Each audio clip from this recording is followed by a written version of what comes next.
guys, so step one in making your own or starting your own saltwater aquarium is obviously get your tank and your stand. Now, you're gonna have to put a little bit of thought into it. You need to assess the space that you have in your home.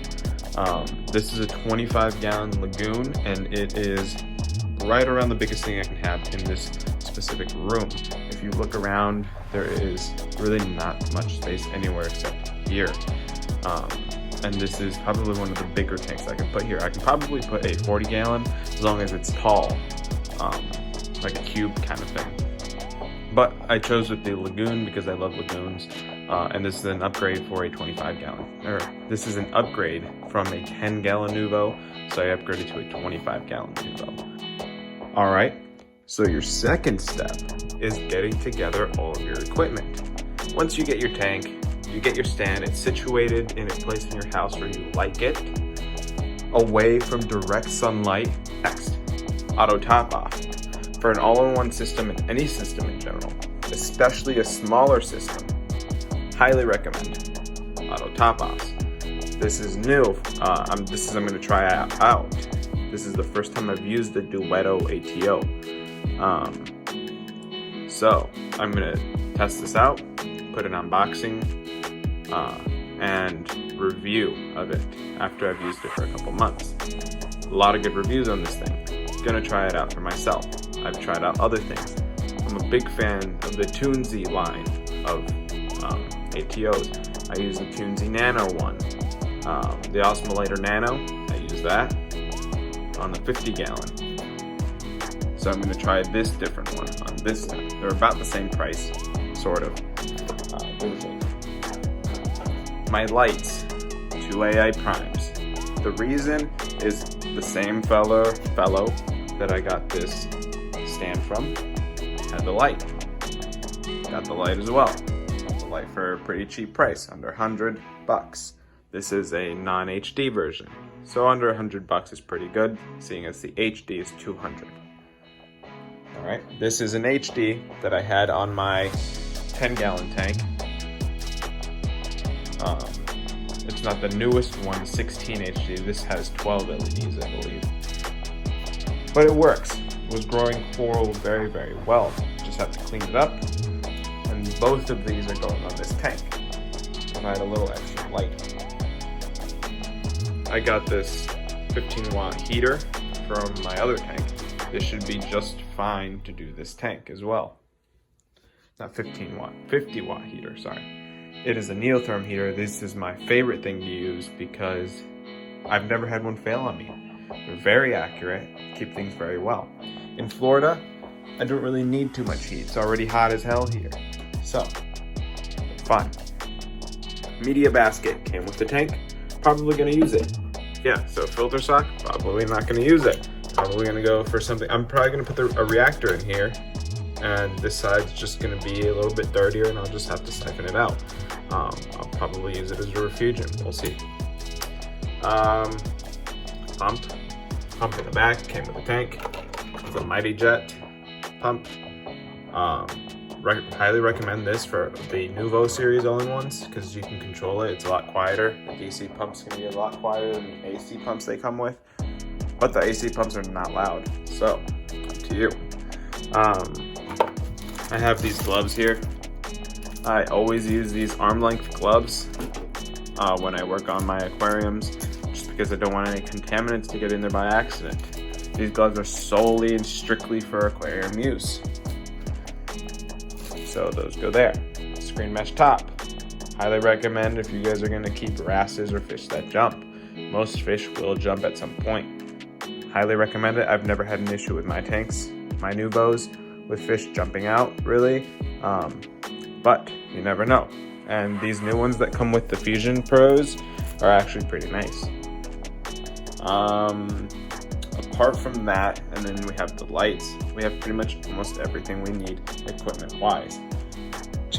Think about whether or not you want sand or bare bottom or whatever. That is going to be your next step. Your choice in rock and sand.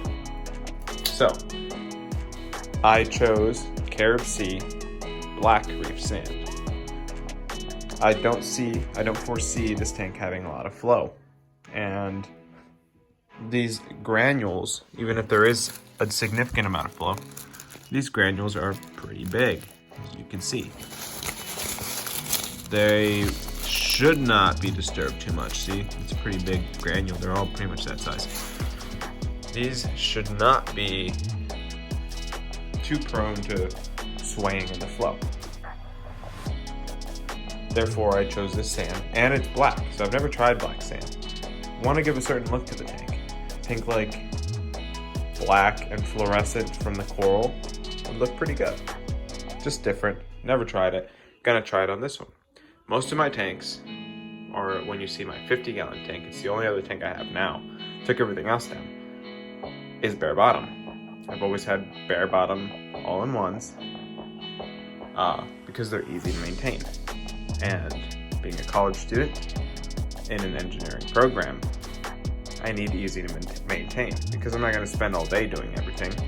If there's an issue, I can't just sit there for like 9 hours just siphoning the sand and cleaning it and worrying about it. So traditionally, bare bottom. Gonna try this small tank as like this. I'm gonna get some sand sifting critters and starfish, all that stuff to help me out so that this isn't gonna be a terrible thing. As long as I stay on top of this tank, water changes nutrients, I should be fine. Miracle Mud. Love Miracle Mud. Use this in refugiums. Very, very good for growing things. I've noticed when I've used it in my 120 before that corals grew exponentially faster. Not sure if there's a correlation, but gonna use it, gonna try it. There's gonna be a layer of this under this. Now I do know you have to replace it consistently in order for it to keep giving you those benefits. But I'm just gonna try it out. We'll see. I don't care about the benefits too much. I would just like things to start off on a good note. Don't know. But yeah, that's pretty much it as far as equipment goes. So, think about it. Put some time into it. What light do you want? Get your lights secondhand if you can. These things, LEDs last a long time. Their spectrums don't really change as much as T5s. Metal halides, you don't have to replace the bulbs constantly. If you do, it's just a puck. Just take it apart, take the puck out, put a new puck in. I'm pretty sure AI sells that you can upgrade your fixtures. I can get the 16H puck, put it into this. They're pretty good. So yeah, think about it. What do you want in your tank? That's gonna be, those first two steps are gonna be the most time consuming. Then the rest is a lot easier.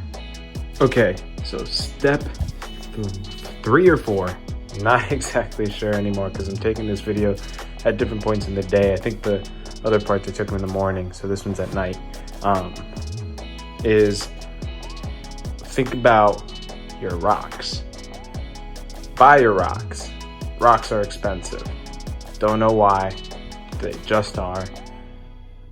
For this tank, I am using the Marco rock that you're gonna see here. I've had these guys pre-cycling.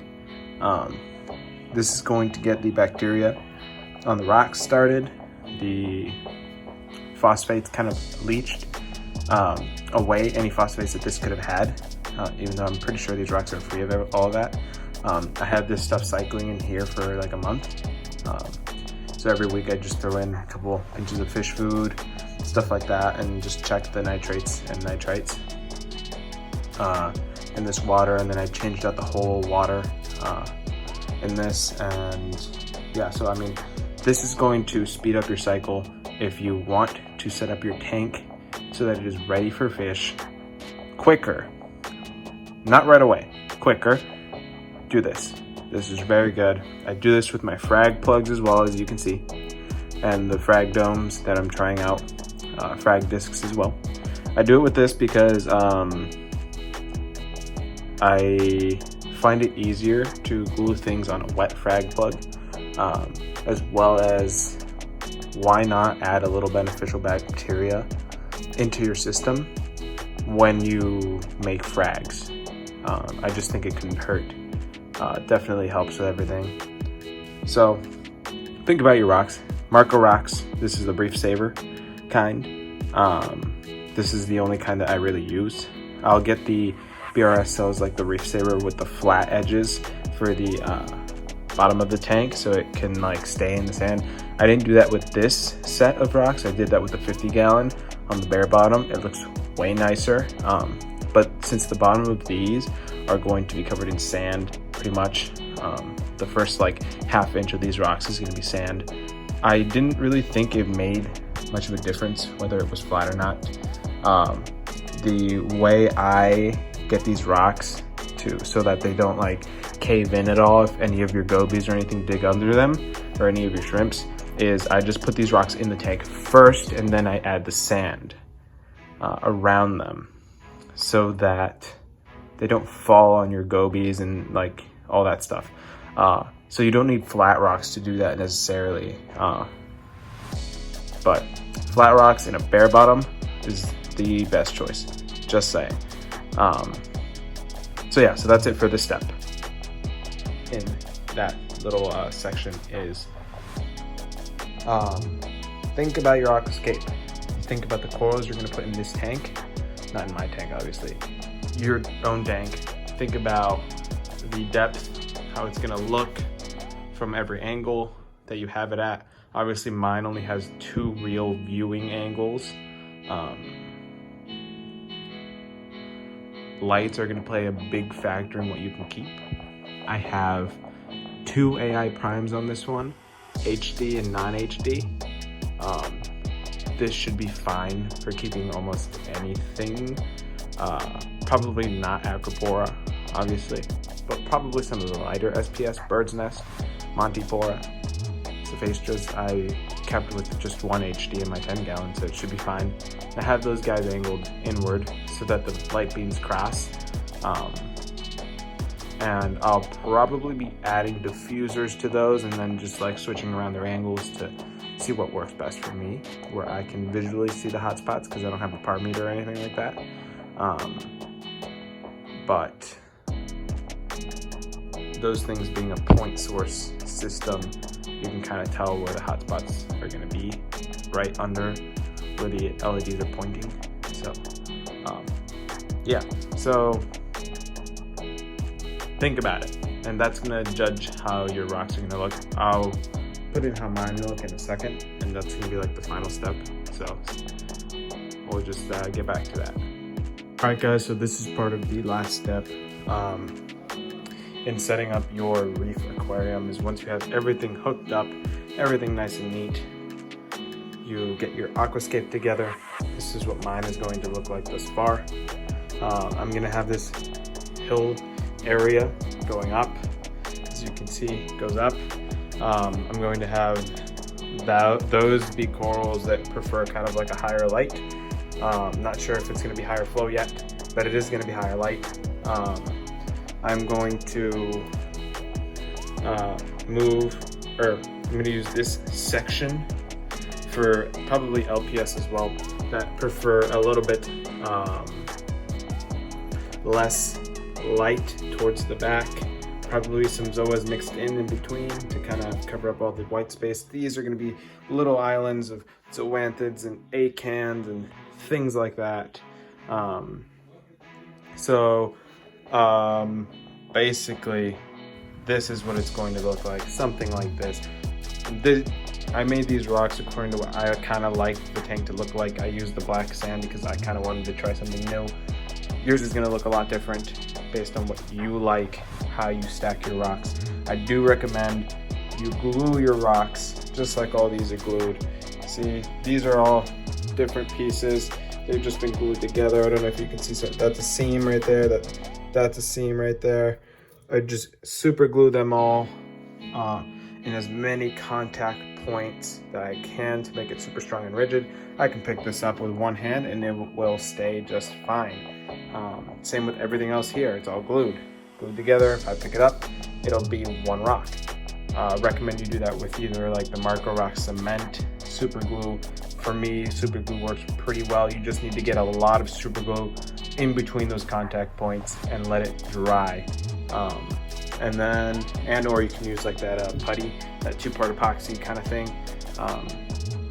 Some people use it, they have great success with it. I don't like it personally. Super glue is clear. Never really notice it too much in the tank. And anyways, frags are gonna grow over it, so it doesn't really matter what you use. But yeah, so that, apart from adding the water, that is your final step in doing this. Get it all in here, make sure it looks nice to you, then add your water. Highly recommend for water, you use salt water, high quality salt mix, mixed with high quality RODI water. Ask your local fish store whether or not they have changed their filters recently. Ask them for their TDS. If it's anything but 0 TDS, I would not use that water. I mean, you can get away with using something that's not 0 TDS. It's just, I would recommend that you get 0 TDS water. Many big fish stores, Worldwide Corals, from experience, because I live in Orlando for school. I'm in the Keys right now, but many fish stores up there keep their systems at 0 TDS because not only for their customers, but for their sake. They're in the business of growing coral, of keeping these aquariums in tip-top condition, doing constant water changes, which would all be in vain if they used low quality source water. So yeah, that's pretty much all you need to set up an aquarium. Fairly easy, especially if you get one of these all-in-one systems. You don't have to think about the sump, you don't have to think about the skimmer, you don't have to think about anything. It's already thought out. You don't even need any of that stuff with these. Definitely, if you're keeping a lot of fish in these, you can add a skimmer, you can add a reactor, you can add whatever you want. You know, there are things that fit in these compartments that will not like fail you. But for low nutrient systems, a simple